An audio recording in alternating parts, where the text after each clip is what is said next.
Today, we're diving into an incredible story. It's about a single spiritual light, a single guiding vision that was passed through 10 remarkable lives over nearly 240 years. This is the story of how a revolutionary idea was born, how it was raised, how it was defended, and ultimately how it was made eternal. I mean, think about that. How does one person's vision not only survive them, but actually get stronger as it's passed from one leader to the next for 10 generations? Well, it's a story of legacy, of adaptation, and of a purpose that just would not quit. So let's find out how they did it. Okay, so here is our roadmap for this journey. We're looking at this unbroken chain of 10 gurus, stretching from 1469 all the way to 1708. Each one of these names, well, that's a pivotal chapter in our story. All right, let's start at the very beginning, with the founder himself and the truly radical idea that started it all. So this is Guru Nanak, the very first guru. Now, you have to picture the world he was living in. It was full of these really strict, rigid social hierarchies. And here he comes, traveling far and wide with a message that, frankly, was a game changer. There is one God, and every single person is equal in God's eyes. That simple, powerful truth, that's the bedrock for everything that follows. You know, having a brilliant idea is one thing, but turning it into a community that lasts for centuries, that's a whole other challenge. So now, we're going to see how the next 4 gurus took that initial spark and built a real, lasting structure around it, so it could grow. Next up is Guru Angad, who was Guru Nanak's chosen successor. He knew that for this new community to really stand on its own 2 feet, it needed its own distinct identity. And where do you start with something like that? Well, he started with the written word. And he did this by developing the Gurmukhi script. Think about how important that is. It's a unique alphabet just for the Sikh teachings. This meant their wisdom wouldn't get lost or changed over time. It gave the community its very own written language, which was just this huge, powerful symbol of independence. Then we have the third guru, Guru Amar Das. He looked at this beautiful idea of equality and said, okay, how do we make this real? How do we get people to live it every single day?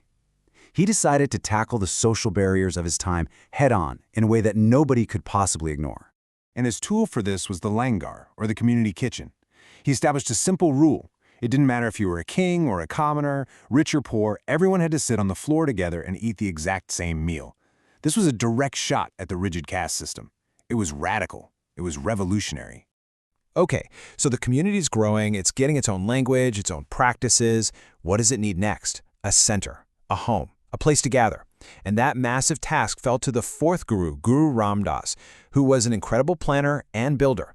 He's the one who founded the city of Amritsar, and he quickly became the spiritual and even the administrative heart of the Sikh world, a central hub for this faith that was just growing so fast. Now we come to the 5th guru, Guru Arjan Dev, and wow, did he have some big projects. He took on 2 absolutely monumental tasks that would basically cement the Sikh identity forever, compiling the sacred scripture and building its most revered shrine. So first, he collected all the teachings from the gurus who came before him and brought them together into one single holy book, the Adi Granth. This gave the faith its definitive scripture. And then, right in the heart of Amritsar, he built the Golden Temple, an absolutely stunning place of worship open to all people, which became the perfect symbol of the faith's inclusivity. But, when you're growing and doing something different, it doesn't always go unnoticed. This period of peaceful growth started to attract some pretty hostile attention from the ruling Mughal Empire, and this marks a major turning point. The story isn't just about growth anymore, it's about survival. The gurus now had to protect their community's very right to exist. And that brings us to Guru Hargobind. He was Guru Arjan Dev's son, and he had to witness his own father being martyred. After seeing that, he just knew that spiritual strength alone wasn't going to be enough anymore. It had to be matched with the strength to physically defend the community from oppression. So he introduced this amazing new concept of Miri and Piri, and he actually wore 2 swords to symbolize it. Piri represented the ongoing spiritual authority of the guru that was always there, but Miri, that was the new piece. It stood for temporal or worldly power, the duty to protect the community. And just like that, the ideal of the saint soldier was born. This idea that your faith and the fight for justice are one and the same. And this ideal was carried forward by the next 3 gurus. You had Guru Har Rai, known for his deep compassion for all living things. Then the young Guru Har Krishan, who became this powerful symbol of selfless service while caring for the sick during an epidemic. And finally, Guru Tegh Bahadur. He made the ultimate sacrifice. He was martyred while defending the right of Hindus to practice their religion freely, establishing this profound principle of religious freedom for all people. And that brings us to the final chapter, to the 10th and final human guru. He's the one who's going to take all the pieces we've talked about, the teachings, the institutions, the spirit of the saint soldier, and forge them into their final, permanent form. This is Guru Gobind Singh, and his own father was Guru Tegh Bahadur, the guru who had just been martyred. That event forged in him this absolute resolve to create a new, formal identity for the Sikhs, one built on an unbreakable commitment to justice and equality. And what he created was the Khalsa. The story is just wild. At a huge gathering, he drew his sword and asked for a volunteer willing to give their head for the faith. Can you imagine?